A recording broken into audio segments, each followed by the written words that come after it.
வத்தலக்குண்டுவில் தேமுதிக சார்பில் நடைபெற்ற பொதுக்கூட்டத்தில் கட்சியின் பொதுச் செயலாளர் பிரேமலதா விஜயகாந்த் கலந்து கொண்டு சிறப்புரையாற்றினார். திண்டுக்கல் மாவட்டம் வத்தலக்குண்டில் கிழக்கு மாவட்ட தேமுதிக சார்பில் நடைபெற்ற பொதுக்கூட்டத்தில் கட்சியின் பொதுச் செயலாளர் பிரேமலதா விஜயகாந்த் கலந்து கொண்டார்.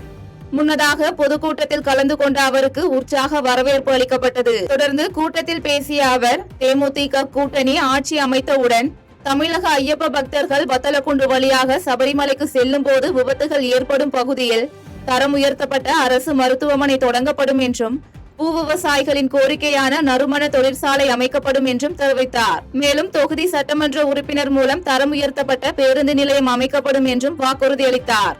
ஆக்சிடென்ட்ஸ் எங்கு பார்த்தாலும் நடக்குது. ஆனா அவர்களுக்கு ட்ரீட்மெண்ட் கொடுக்கக்கூடிய அளவு 24 ஹவர்ஸும் செயல்படக்கூடிய ஒரு சிறந்த அரசு மருத்துவமனை இந்த வத்தலக்குண்டில் அமைக்கப்படும் என்று முதல் வாக்குறுதியாக உங்களுக்கு நாங்கள் சொல்றோம்.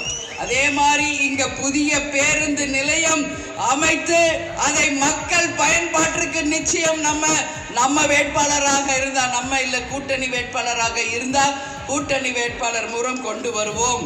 அதே மாதிரி வத்தலக்குண்டு நகராட்சியாக தரம் உயர்த்தி இந்த வத்தலக்குண்டு மக்களுக்கு நிச்சயம் நாம உறுதுணையாக இருப்போம். ஒசூர் அருகே கர்நாடக மாநில மதுபான கடை முன்பு தலை மீது கல்லை போட்டு தமிழக இளைஞர் கொலை செய்யப்பட்டு கிடந்தது குறித்து போலீசார் விசாரணை மேற்கொண்டு வருகின்றனர். கிருஷ்ணகிரி மாவட்டம் ஒசூர் NTR நகருக்கு சில மீட்டர்கள் தூரத்தில் கர்நாடக மாநில எல்லை பகுதியில் உணவு விடுதி, மதுபான கடை மற்றும் தங்கும் விடுதி செயல்பட்டு வருகிறது. இந்த மதுபான கடை முன்பாக நேற்று இரவு 1 மணி அளவில் குடிபோதையில் இருந்த இளைஞர் தலை மீது கல்லை போட்டு கொலை செய்யப்பட்டதாக அத்திப்பள்ளி போலீசாருக்கு தகவல் அளிக்கப்பட்டது. இதனைத் தொடர்ந்து தகவலின் பேரில் சம்பவ இடத்திற்கு வந்த போலீசார் உயிரிழந்த ஆணின் சடலத்தை மீட்டு அத்திப்பள்ளி அரசு மருத்துவமனைக்கு அனுப்பி வைத்த பின்னர் விசாரணை மேற்கொண்டனர். விசாரணையில் உயிரிழந்தது விழுப்புரம் மாவட்டம் சோளம்பூண்டி கிராமத்தைச் சேர்ந்த பலராமன் என்பதும் ஒசூர் பாகலூர் சாலையில் உள்ள உணவு விடுதியில் வேலை பார்த்து வந்ததும் தெரியவந்தது. இதனையடுத்து கொலையாளி யார், கொலைக்கான காரணம் என்ன என்று போலீசார் விசாரணை மேற்கொண்டு வருகின்றனர்.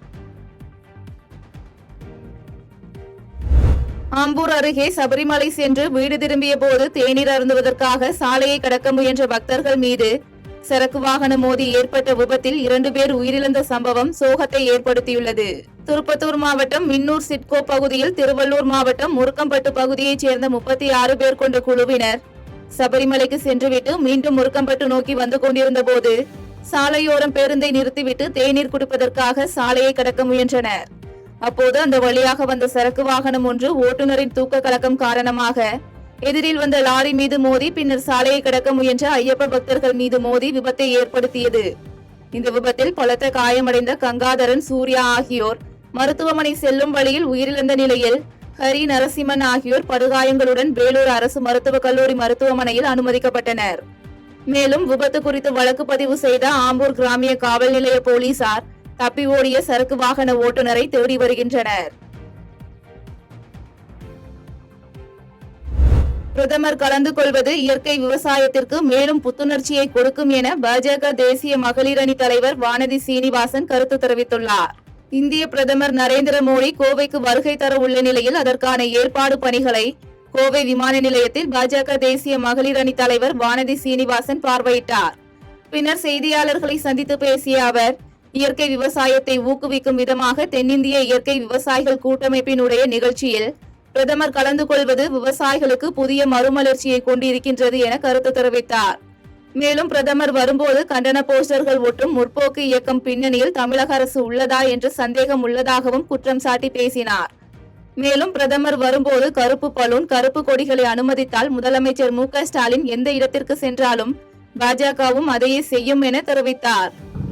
இயற்கை விவசாயத்தை ஊக்குவிக்கின்ற விதமாக தென்னிந்திய இயற்கை விவசாயிகளுடைய கூட்டமைப்பினுடைய கூட்டத்தில் பிரதமர் கலந்து கொள்வது என்பது இயற்கை விவசாயத்தை முன்னிறுத்தி விவசாயம் செய்கின்ற, விவசாயத்திற்கு புதிய மறுமலர்ச்சியை கொடுத்து கொண்டிருக்கக்கூடிய அத்தனை விவசாயிகளுக்கும் இது உத்வேகம் அளிக்கும். தமிழகத்தில் வரும் சட்டப்பேரவை தேர்தலில் தேசிய ஜனநாயக கூட்டணி வெற்றி பெறும் என்று மத்திய இணையமைச்சர் எல் முருகன் தெரிவித்துள்ளார். கோவை விமான நிலையத்தில் செய்தியாளர்களை சந்தித்த மத்திய இணையமைச்சர் எல் முருகன், பிரதமராக மோடி பதவியேற்ற பிறகு விவசாயிகளுக்காக பல திட்டங்களை அறிவித்து விவசாயிகளை ஊக்குவிக்கும் நோக்கத்துடன் பிரதமர் கோவைக்கு வருவதாக தெரிவித்தார். மேலும் தொடர்ந்து பேசிய அவர் போலி வாக்காளர்களை அகற்றுவதற்கும் தேர்தல் முறையை சீர் செய்யவும் இந்த திட்டம் முக்கிய பங்காற்றுகிறது என்றும் தமிழகத்தில் வரும் சட்டப்பேரவை தேர்தலில் தேசிய ஜனநாயக கூட்டணி வெற்றி பெற்று ஆட்சி அமைக்கும் என்றும் தெரிவித்தார். நீங்க எழுதி வச்சுக்கோங்கன்னா ஏப்ரல் மாதம் அல்லது மே மாதத்தில் 2026 தேசிய ஜனநாயக கூட்டணியினுடைய ஆட்சியானது நிச்சயிக்கப்பட்ட ஒன்று, நிர்ணயிக்கப்பட்ட ஒன்று. தமிழக மக்கள் அதற்காக தயாராகிவிட்டார்கள். நன்றி. செய்திகளை உடனுக்குடன் தெரிந்து கொள்ள கீழ்கண்ட கேபிள் மற்றும் டிடிஹெச் நெட்வொர்க்குகளில் எம்நாடு செய்தி தொலைக்காட்சியை காணுங்கள். பாதகம் செய்பவரை கண்டால் நாம் பயம் கொள்ளலாகாது பாப்பா. மோதி மிதித்துவிடு பாப்பா, அவர் முகத்தில் உமிழ்ந்துவிடு பாப்பா. அண்மை செய்திகளை உடனுக்குடன் தெரிந்து கொள்ள இணைந்திருங்கள் எம்நாடு தொலைக்காட்சியுடன்.